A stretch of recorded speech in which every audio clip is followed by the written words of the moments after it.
सम्भाषणसन्देशसंस्कृतमासपत्रिकायां प्रकाशितानां बालकथानां ध्वनिप्रसारणम् इदं बालमोदिनी इति। कस्मिंश्चित् ग्रामे कश्चन सुन्दरो नाम धनिकः आसीत्। सः दैवभक्तः सदाचारी च। सः स्वस्य ग्रामे मन्दिरमेकं निर्मापितवान्। गच्छता कालेन पूजादिकार्याणि प्रवृद्धानि। धनव्यवस्थायाः देवालयस्य च निर्वहणार्थं कस्यचन निष्कपटस्य योग्यस्य जनस्य आवश्यकता आपतत्। अतः सुन्दरेण तादृशस्य अन्वेषणम् आरब्धम्। एषा वार्ता सर्वत्र प्रसृता। एतस्य स्थानस्य प्राप्त्यर्थं बहुभिः अहमहमिकया अग्रे आगतम्। परन्तु सुन्दरः सर्वान् तिरस्कृतवान्। सर्वे तं मूर्खं वदन्तः प्रतिगतवन्तः। सुन्दरः प्रतिदिनं मन्दिरम् आगच्छतः भक्तान् परिशीलयन् देवालयस्य कस्मिंश्चित् कोणे उपविशति स्म। अथ एकदा कश्चित् निर्धनः तरुणः आगतः। सुन्दरस्य मनसि भावना आगता, एषः तरुणः सरलः साधुः च अस्ति इति। झटिति सः तं तरुणम् आहूय अपृच्छत्, भवान् अत्र मन्दिरे कार्यं कर्तुम् इच्छति किम्? वेतनं गृहं च दीयते इति।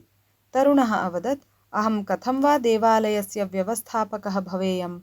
इतः पूर्वम् अनेके विद्यावन्तः एतदर्थम् आगतवन्तः इति श्रुतं मया। परन्तु भवता अहमेव किमर्थं चितः इति। अस्मिन् निर्धनिकताजन्या दीनता नास्ति।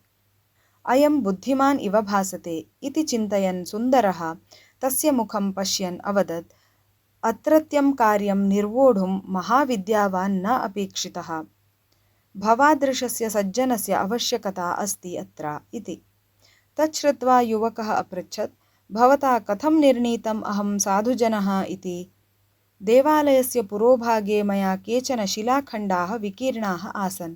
सर्वे तान् पद्भ्यां नुदन्तः एव अन्तः आगताः। परन्तु भवता ते नीत्वा दूरे स्थापिताः। पश्चात् यथा अन्यैः तोदनं न अनुभूयेत तथा तत्र भूमिः सम्यक् अक्रियत अपि। अतः मया निर्णीतं यत् भवान् एव व्यवस्थापकपदे स्थातुं योग्यः इति। तरुणः तदा तम् अवोचत्, मया यत् कृतं तत्तु सर्वस्य अपि मानवस्य नैतिकः धर्मः।